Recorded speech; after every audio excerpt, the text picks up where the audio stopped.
Welcome back to Is It Playable? In this video we'll be taking a look at whether Klonoa 2 Lunatea's Veil is playable with the current build of PCSX2 within RetroArch.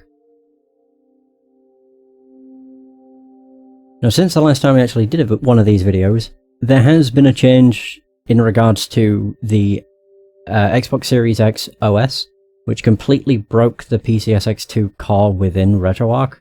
Thankfully the wonderful people that make this work on the Xbox have introduced a kind of fix, which is an older version of the PCSX2 core, which works with games that would normally just crash to dashboard.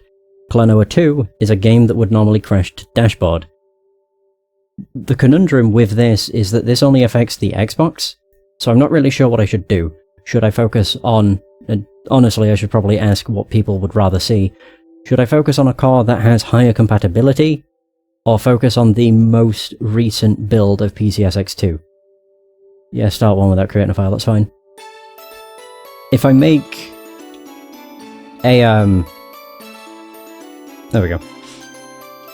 If I'm using the most compatible core, then every game should boot. I don't think there'd be any drastic difference between versions in terms of performance. I can test a game that works on both cores and just see if there's any discernible difference. I highly doubt there will be, but we will see. But yeah, I'm just not sure whether I should focus on the higher compatibility core, or whether I should focus on the most recent build, which comes with, I don't know, performance boosts, I guess, and additional settings.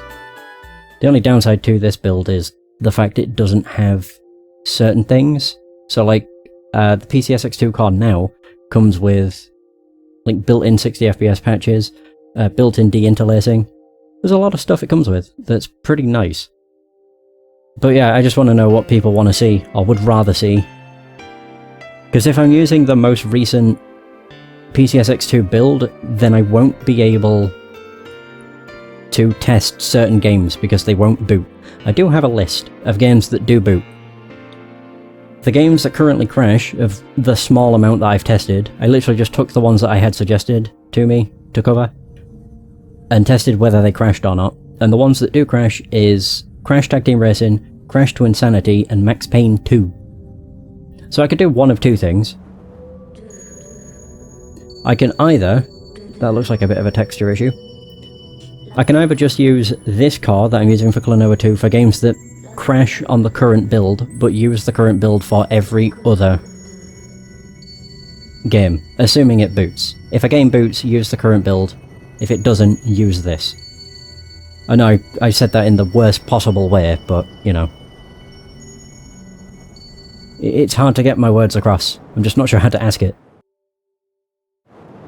Because this is it's an issue that only affects the Xbox, which makes it a bit of a pain. Ugh. Frame rate's not great. It's only had 2 discernible dips. I can skip. Had I known. I mean, it's not really a big deal.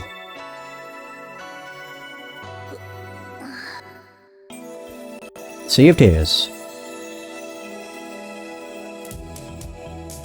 Oh, great, yeah.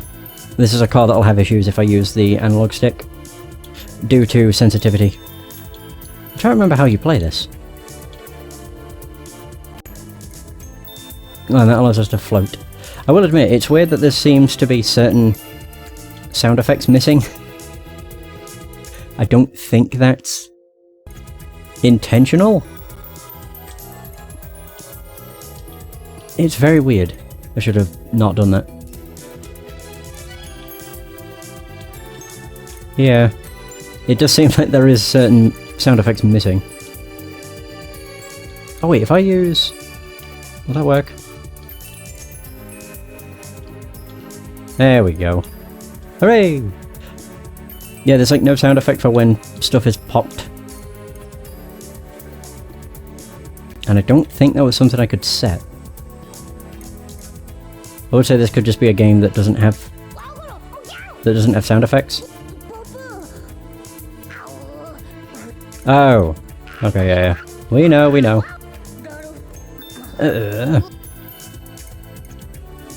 It just took that I have to use the D-pad. It's no big deal. I just find it very weird that there's no sound effects.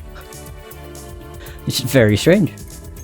The game seemed perfectly playable, it just had a few dips right at the beginning though. We'll see though, it may dip. Oh, that didn't work. Alright. But yeah, if I try and use the analog stick, this is what happens. It's because I haven't set the sensitivity correctly. So basically... Oh, whoa. You're a big boy.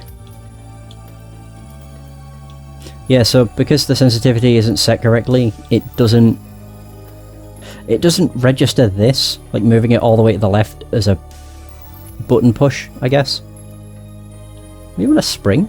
Oh. Oh, they do have a spring. Okay. There's just no sound effects. I'm not sure if that's just core dependent or if that's just the way the game is. Oh, I need to bring an enemy through. Maybe. Oh, so what did I do? I like fell through the ground. Or something. That was weird. Oh, wait a minute. I just realised, can't I hit that? Oh, if I maybe aimed correctly, I could.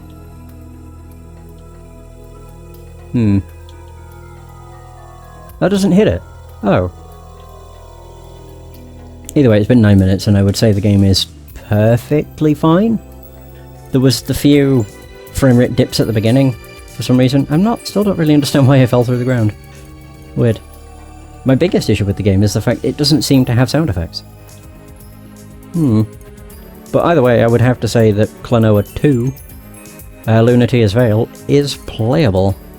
And also, let me know whether I should stick with the most current build if a game boots, and then use this car if it doesn't boot normally.